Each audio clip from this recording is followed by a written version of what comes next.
안녕하세요. 서울교육대학교의 함규진입니다. 1년 전 어느 날 사상 초유의 대통령 탄핵 정국이 벌어지고 있을 때였죠. 저는 밤늦게 일하고 택시로 집에 가고 있었습니다.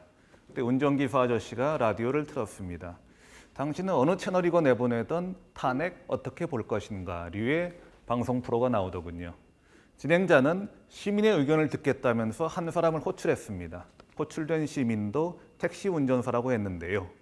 지금 상황을 어떻게 보느냐는 진행자의 질문에 그는 대뜸 교육이 문제다 라고 대답하더군요. 무슨 뜻이죠? 라고 진행자가 물으니 프랑스의 경우를 봅시다. 코울리게 때부터 철학 교육을 합니다. 프랑스의 대학 입시 바칼로레아라는 게 다름 아닌 철학 에세이 쓰는 겁니다. 독일은 어떤가요? 어려서부터 정치교육, 시민교육이 철저합니다. 그러나 대한민국의 경우는 오로지 국영수 위주의 교육인데다 그나마 문제 맞추기에 중점을 둔 입시 교육이 실체라는 거였습니다. 따라서 위에서 주어진 상황에 잘 적응하여 고득점을 하는 인간은 양성되지만 자율적이고 창의적이며 스스로 생각해서 판단할 줄 아는 민주시민은 육성되지 않는다는 거죠.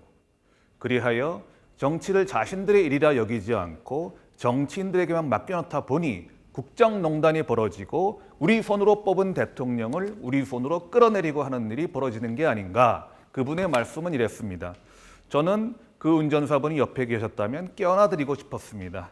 그분은 별로 안 좋아하셨을 것 같긴 합니다만은 일찍이 제임스 듀이는 말했습니다.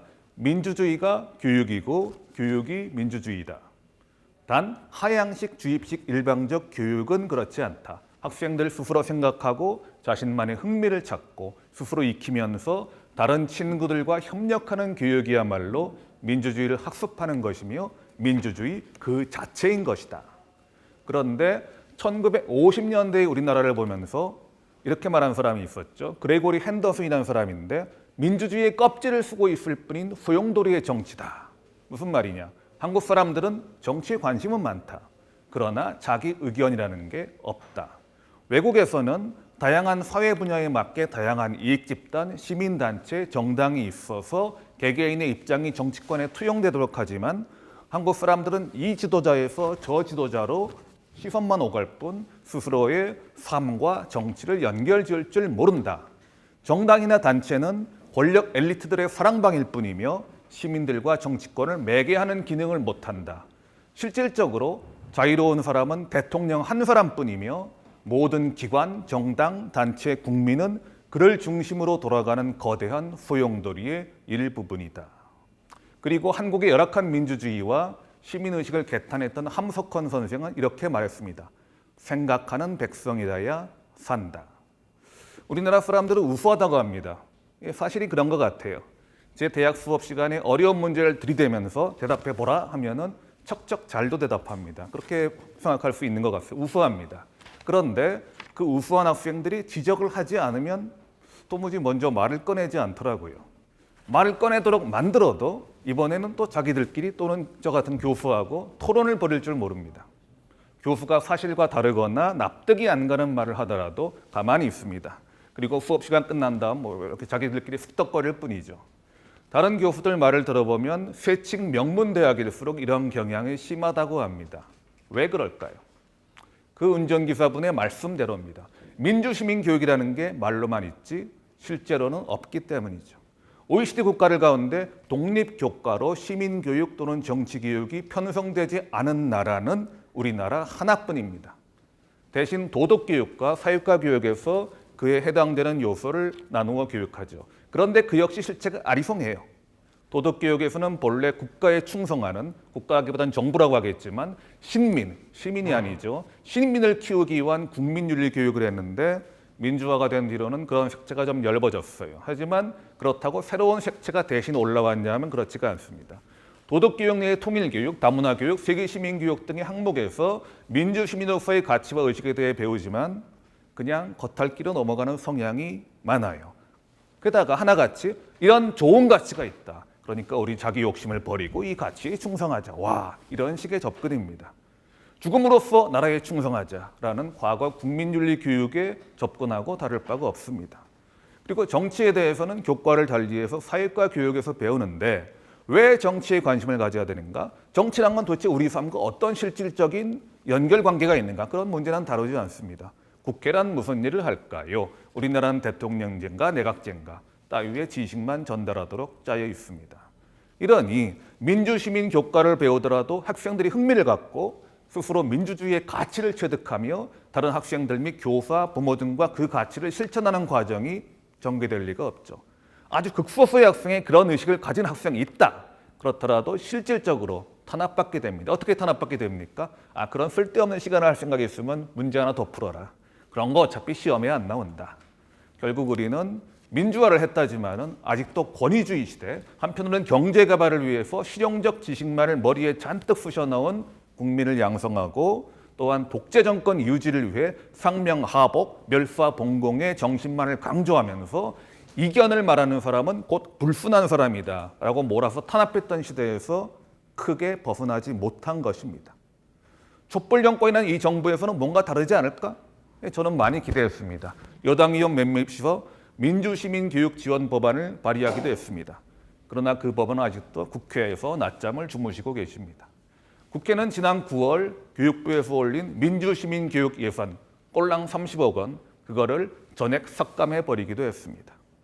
지금 학생들이 선거철 뉴스들이 아닌 자신들의 생활에서 민주주의를 체감하는 기회는 학생회장이나 학급회장을 뽑는 자치선거밖에 없습니다. 그것도 엄밀히 말하면 생활이라고 보긴 좀 어렵지만 특수한 상황이지만 말이죠. 그런데 그마저도 일부 학교에서는 선거 과열을 이유로 학생회장 선거 등을 폐지하고 있습니다. 그러나 그에 대해서 학생과 학부모가 이거 왜 이러냐고 불만을 표시했다는 말은 들어보지를 못했습니다.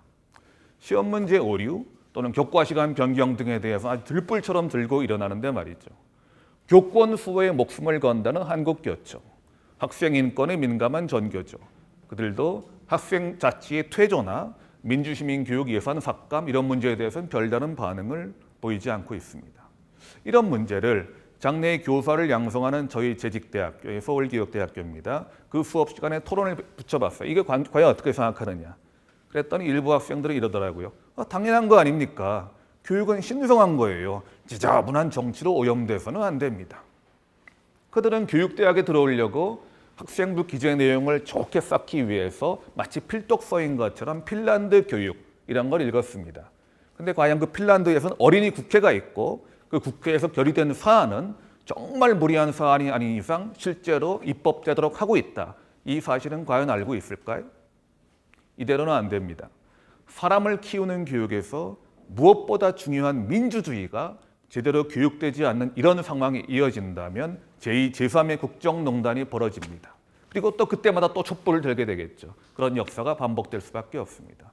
그쯤 되면 촛불에 찬사를 보냈던 세계의 언론과 지식인들도 한국인들이 또 촛불놀이를 하고 있구만. 저래봤자 뭐 똑같겠지 하고 비아냥되겠지요. 그러지 않기 위해서 민주주의다운 민주주의, 교육다운 교육을 하기 위해서 제도와 문화가 바뀌어야 됩니다. 가능성은 있습니다. 제가 소위 전문가로서 참여하고 있는 서울의 모 초등학교에서는 내실 있는 통일교육을 위해 통일 동아리를 만들었습니다. 여긴 학생들뿐만 아니라 교사, 학부모까지 모두 참여해서 함께 통일 문제를 연구하고 토의합니다. 탈원전 정책을 놓고 시행된 적이 있는 수기민주주의 모델 기억하시죠? 그것을 응용해서 통일에 대해서 진보와 보수의 입장을 가진 전문가들의 설명을 들은 다음에 수기를 통해서 통일에 대해 의견을 정리하고 있습니다.